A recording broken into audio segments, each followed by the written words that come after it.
اعوذ باللہ من الشیطان الرجیم، میں اللہ تعالی کی پناہ میں آتا ہوں شیطان مردود سے۔ بسم اللہ الرحمن الرحیم، اللہ کے نام سے شروع جو نہایت مہربان رحم والا۔ اذا جاءك المنافقون قالوا نشهد انك لرسول الله والله يعلم انك لرسوله والله يشهد ان المنافقين لكاذبون۔ جب منافق تمہارے حضور حاضر ہوتے ہیں کہتے ہیں کہ ہم گواہی دیتے ہیں کہ حضور بے شک یقیناً اللہ کے رسول ہیں، اور اللہ جانتا ہے کہ تم اس کے رسول ہو، اور اللہ گواہی دیتا ہے کہ منافق ضرور جھوٹے ہیں۔ اتخذوا ایمانہم جنة فصدوا عن سبیل اللہ انہم ساء ما كانوا يعملون۔ ذلك بأنهم آمنوا ثم كفروا فطبع على قلوبهم فهم لا يفقهون۔ انہوں نے اپنی قسموں کو ڈھال ٹھہرا لیا تو اللہ کی راہ سے روکا، بے شک وہ بہت ہی برے کام کرتے ہیں۔ یہ اس لیے کہ وہ زبان سے ایمان لائے پھر دل سے کافر ہوئے تو ان کے دلوں پر مہر کر دی گئی، تو اب وہ کچھ نہیں سمجھتے۔ وَإِذَا رَأَيْتَهُمْ تُعْجِبُكَ أَجْسَامُهُمْ وَإِن يَقُولُوا تَسْمَعْ لِقَوْلِهِمْ كَأَنَّهُمْ خُشُبٌ مُّسَنَّدَةٌ يَحْسَبُونَ كُلَّ صَيْحَةٍ عَلَيْهِمْ هُمُ الْعَدُوُّ فَاحْذَرْهُمْ قَاتَلَهُمُ اللَّهُ أَنَّىٰ يُؤْفَكُونَ۔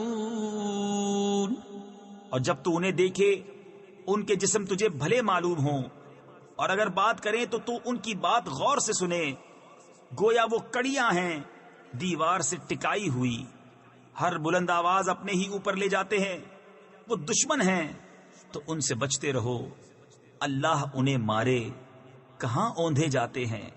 وَإِذَا قِيلَ لَهُمْ تَعَالَوْا يَسْتَغْفِرْ لَكُمْ رَسُولُ اللَّهِ لَوَّوْا رُءُوسَهُمْ وَرَأَيْتَهُمْ يَصُدُّونَ وَهُمْ مُسْتَكْبِرُونَ۔ سَوَاءٌ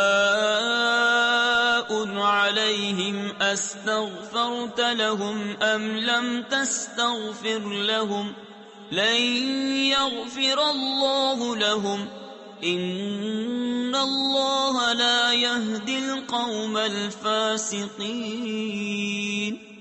اور جب ان سے کہا جائے کہ آؤ رسول اللہ تمہارے لیے معافی چاہیں تو اپنے سر گھماتے ہیں، اور تم انہیں دیکھو کہ غور کرتے ہوئے منہ پھیر لیتے ہیں۔ ان پر ایک سا ہے، تم ان کی معافی چاہو یا نہ چاہو اللہ انہیں ہرگز نہ بخشے گا، بے شک اللہ فاسقوں کو راہ نہیں دیتا۔ هم الذين يقولون لا تنفقوا على من عند رسول الله حتى ينفضوا ولله خزائن السماوات والأرض ولكن المنافقين لا يفقهون۔ وہی ہے جو کہتے ہیں ان پر خرچ نہ کرو جو رسول اللہ کے پاس ہیں، یہاں تک کہ پریشان ہو جائیں، اور اللہ ہی کے لیے ہیں آسمانوں اور زمین کے خزانے، مگر منافقوں کو سمجھ نہیں۔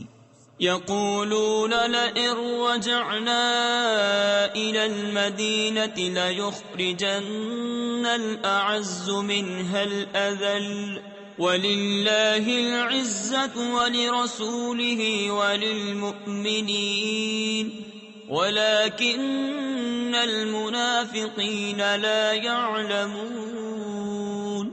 کہتے ہیں ہم مدینہ پھر کر گئے تو ضرور جو بڑی عزت والا ہے وہ اس میں سے نکال دے گا اسے جو نہایت ذلت والا ہے، اور عزت تو اللہ اور اس کے رسول اور مسلمانوں ہی کے لیے ہے، مگر منافقوں کو خبر نہیں۔ يا أيها الذين آمنوا لا تلهكم أموالكم ولا أولادكم عن ذكر الله ومن يفعل ذلك فأولئك هم الخاسرون۔ اے ایمان والو، تمہارے مال نہ تمہاری اولاد کوئی چیز تمہیں اللہ کے ذکر سے غافل نہ کرے، اور جو ایسا کرے تو وہی لوگ نقصان میں ہیں۔ وَأَنفِقُوا مِمَّا رَزَقْنَاكُم مِّن قَبْلِ أَن يَأْتِيَ أَحَدَكُمُ الْمَوْتُ فَيَقُولَ رَبِّ لَوْلَا أَخَّرْتَنِي إِلَىٰ أَجَلٍ قَرِيبٍ فَأَصَّدَّقَ وَأَكُن مِّنَ الصَّالِحِينَ وَلَن يُؤَخِّرَ اللَّهُ نَفْسًا إِذَا جَاءَ أَجَلُهَا وَاللَّهُ خَبِيرٌ بِمَا تَعْمَلُونَ۔ اور ہمارے دیے میں سے کچھ ہماری راہ میں خرچ کرو قبل اس کے کہ تم میں کسی کو موت آئے، پھر کہنے لگے اے میرے رب، تو نے مجھے تھوڑی مدت تک کیوں مہلت نہ دی کہ میں صدقہ دیتا اور نیکوں میں ہوتا، اور ہرگز اللہ کسی جان کو مہلت نہ دے گا جب اس کا وعدہ آ جائے، اور اللہ کو تمہارے کاموں کی خبر ہے۔ صدق اللہ العظیم۔